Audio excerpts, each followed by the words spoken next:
कभी कभी आत्मा में धसी सिर्फ एक पंक्ति कहने को लिखता हूं पूरी कविता।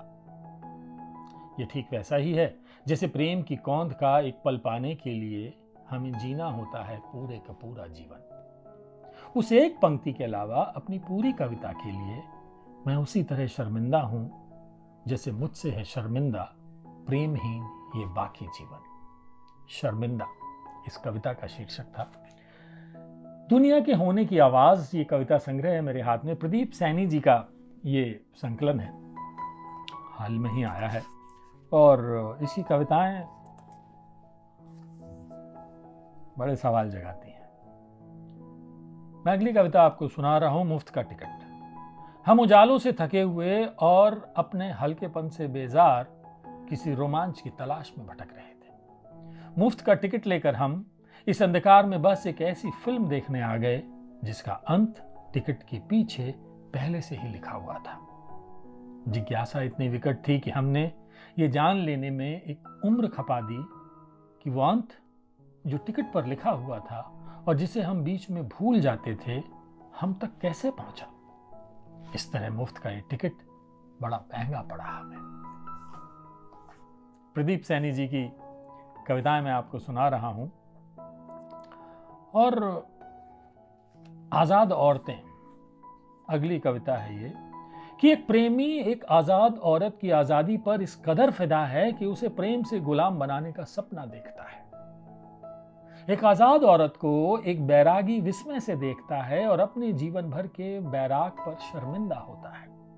एक व्याभिचारी एक आजाद औरत को एक संख्या की तरह देखता है और अपनी स्कोर शीट को याद करता है। एक कला मर्मज्ञ परखता है एक आजाद औरत को कला के नमूने की तरह, देखता है उसके जीवन में रंग संयोजन और बताता है कि एक पीली उदासी झड़ती है लगातार उसके भीतर जिसे वो कभी नहीं बुहारती। एक गहरा लाल जंगली फूल है उसका दिल जिस तक पहुंचने की लीक पीली उदासी से ठग गई है। नीला उसने पीठ पर नहीं कंठ में धारण किया है। एक गुलाबी यदा कदा चमकता है सिर्फ स्मृतियों में, जबकि उसकी आत्मा में पड़ा घाव हमेशा हरा है। समाज सुनता है कला मर्मज्ञ की बात और उसकी बात में बात मिलाता हुआ कहता है, देखा बड़ी रंगीन होती हैं आजाद औरतें। ये सब देखता सुनता एक कवि उन्हें कविता में पुकारना चाहता है, लेकिन ऐसी भाषा की तलाश में गूंगा हो जाता है जिसमें औरत को वो आजाद कहकर पुकारे तो वो गाली ना लगे। क्या बात है प्रदीप सैनी जी। आजाद औरतें, दुनिया की होने की आवाज ये कविता संग्रह है और मैं कुछ कविताएं ऐसे ही सुना रहा हूं आपको। अगली कविता है इसलिए बोलो। लिखने से नहीं बोलने से बनी है भाषा, बोलने से ही रहेगी वो जिंदा। लिखे हुए को पढ़कर समझ भले ही ले उसे, हजारों साल बाद अवशेषों में खोज कर कोई विशेषज्ञ, लेकिन उसे जिंदा नहीं कर सकता। भाषा अगर एक देश है तो कौन है जो उसका नागरिक नहीं। इसे व्याकरण के हवाले मत करो, वो एक तानाशाह है जो अपने हिसाब से चलाएगा इसे।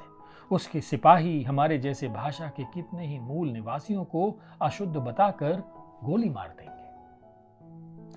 इसलिए बोलो, दुनिया के होने की आवाज। चलिए एक कविता और सुना देता हूं। क्या सुनाऊं मैं, थोड़ी बड़ी कि थोड़ी छोटी। चलिए ये सुनाता हूं कि साइबर कैफे में तिब्बती लड़की, वो आती है यहाँ बिला नागा, करती है चैट, लिखती है ईमेल, कही एक अलग दुनिया है उसके पास। होती है वो जिससे रूबरू किसी लापता धुन पर, करती है घंटों रियाज। मुश्किल ही है मगर यहाँ से बाहर उसे सुन पाना एक खामोशी है जो उसकी आवाज में शरणार्थी है। कौन है वे जिनसे इतना बतियाती है यहाँ कि लगता है सुन पाते हैं वे उसे। साहस कर पूछ बैठता हूं, चाबी सी लगती है उसे मेरी उत्सुकता। खुलता है एक वर्जित द्वार जिसके भीतर अपने लिए मिट्टी तलाशते दुनिया भर में बिखरे उसके दोस्त हैं जो तिब्बती में बोलते हैं मगर तिब्बत नहीं बोलते। बातों ही बातों में वो बताती है इन दोस्तों की बदौलत उसने घूमे हैं कई देश, नाम जिनके वो गिनाती है। मैं चाहता हूं पूछना, उसने घूमा है क्या कभी तिब्बत? या कभी तिब्बत ही आया गया हो घूमने, उसके स्वप्न में कभी? अगर नहीं पूछ पाता, क्या जानती है वो मिची मिची सी उसकी आंखों के अलावा नक्शे में दुनिया के कहाँ है तिब्बत? साइबर कैफे में तिब्बती लड़की। तो ये दुनिया के होने की आवाज प्रदीप सैनी जी का कविता संग्रह है। आधार प्रकाशन पंचकुला हरियाणा से आया है। तो आप भी पढ़िए दोस्तों, और हम और आप विश करते हैं।